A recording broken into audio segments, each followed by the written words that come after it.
Peace, y'all. This is Billy Ramsey with Blackpool Adventures, and I'll be reading Brownsville, Texas, and the Black Soldiers. Despite stellar performances through 5 previous wars, black servicemen in the early 1900s were hated by the South and despised and unappreciated by the North.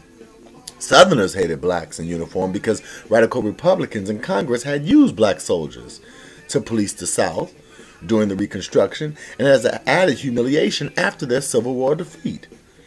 After Reconstruction, black soldiers were sent to the western frontier to fight hostile Indians.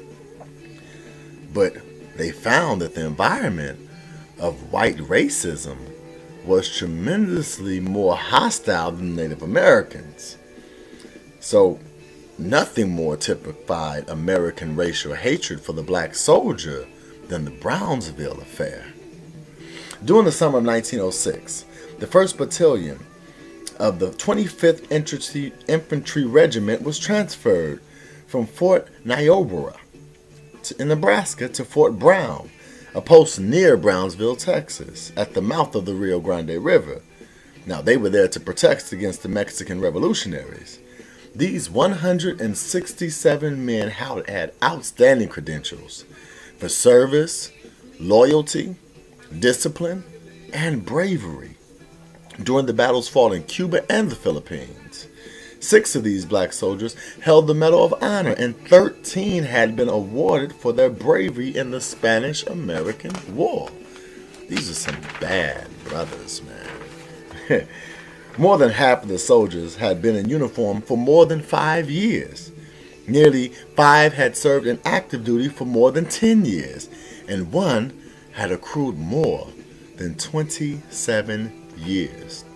Now the citizens of Brownsville were appalled and wrote William Howard Taft, the Secretary of War, requested that he keep the white 26th Infantry at Fort Brown instead. The War Department refused to repeal the order and responded to Brownsville citizens. The fact is that a certain amount of race prejudice between whites and blacks seemed to have become almost universal throughout the country.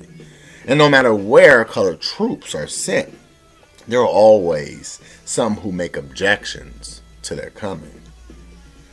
The Brownsville citizens immediately posted new signs announcing no niggers or dogs.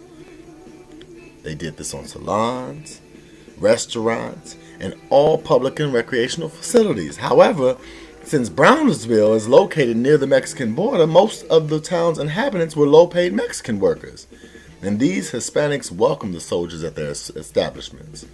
Consequently, whites became very concerned that the assertive black infantrymen might inspire Mexicans to challenge the status quo of white dominance and to resist the Jim Crow law practices. As much as the white citizens of Brownsville hated black soldiers, they saw an interracial alliance as even a greater threat to their town and felt compelled to eliminate the black military presence by whatever means necessary. So, shortly after midnight, on August 14, 1906, a group of men across the road from Fort Brown and dressed in army uniforms began firing shots randomly into buildings at street lights for about 10 minutes. The random bullets killed a bartender and seriously wounded a police lieutenant. Military rifle cartridges and clips from Springfield rifles recently issued to the 25th Regiment were found at the scene. Several Brownsville citizens immediately claimed that they saw black shooting.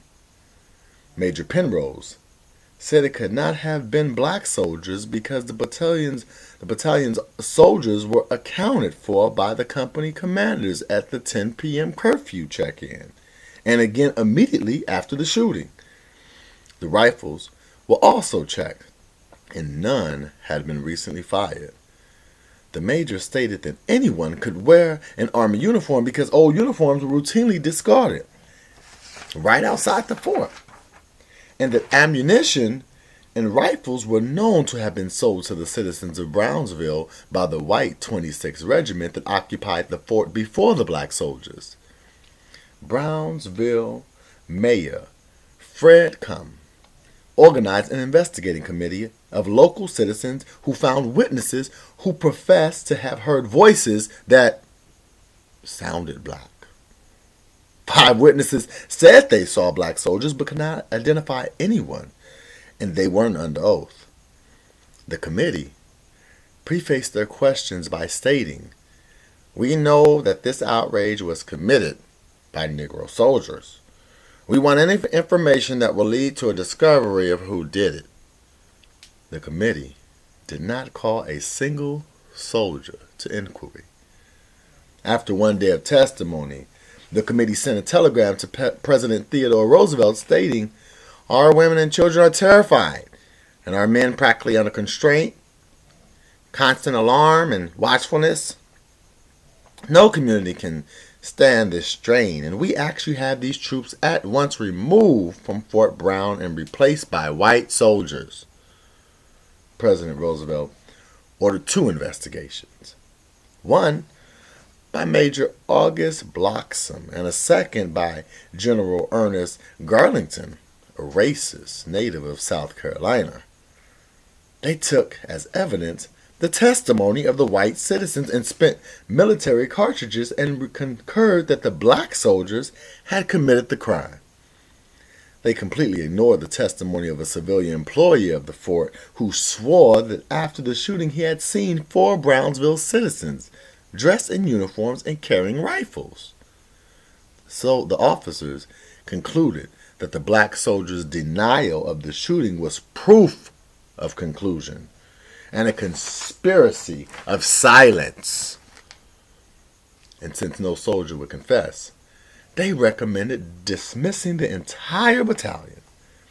General Garlington added, "The secretive nature of the race, where crimes charged to members of their color are made, is well known."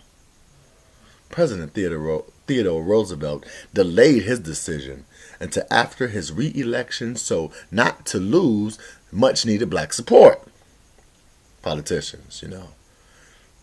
Subsequently, on November the 28th, 1906, he ordered the discharge of all 167 soldiers of the 1st Battalion without honor. And he denied the soldiers all back pay and pension benefits. The soldiers never received a formal trial or the benefit of legal counsel, and this remains the only example of mass punishment without the benefit of trial in U.S. military history. White people across the country celebrated Roosevelt's decision.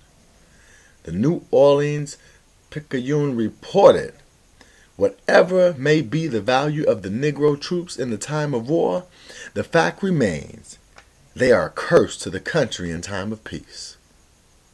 In December 1906, during the first congressional session after the Brownsville incident, Congressman John Garner of Texas, whose district included Brownsville, introduced a bill called for elimination of all blacks currently in the military and barring black enlistment. Let me read that again. In December 1906, during the first congressional session after the Brownsville incident, Congressman John Garner of Texas, whose district included Brownsville, introduced a bill called for elimination of all blacks currently in the military and barring black enlistment. Although his bill was defeated, he reintroduced similar bills in each of the next 3 sessions. Persistence to the plan, understand?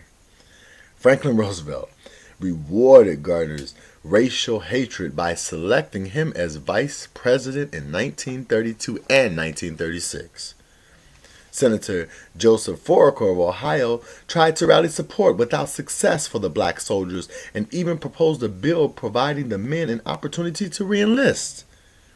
Foraker's defense of the Brownsville soldiers and criticism of the White House so infuriated Theodore Roosevelt that the president proceeded to hound the citizen from public life. However, 66 years later, kind of slow, March 1971, Black California Congressman Augustus Hawkins introduced legislation to amend the records of the 25th Regiment to honorable discharge. On December 6, 1972, President Nixon signed a bill authorizing a one-time pension payment of $25,000 to 86-year-old Dorsey Willis, the only survivor among those discharged, and thus partially corrected one of the greatest injustices in military history. Wow. Brownsville, Texas. The Black Soldiers. This is Ism. I appreciate you listening.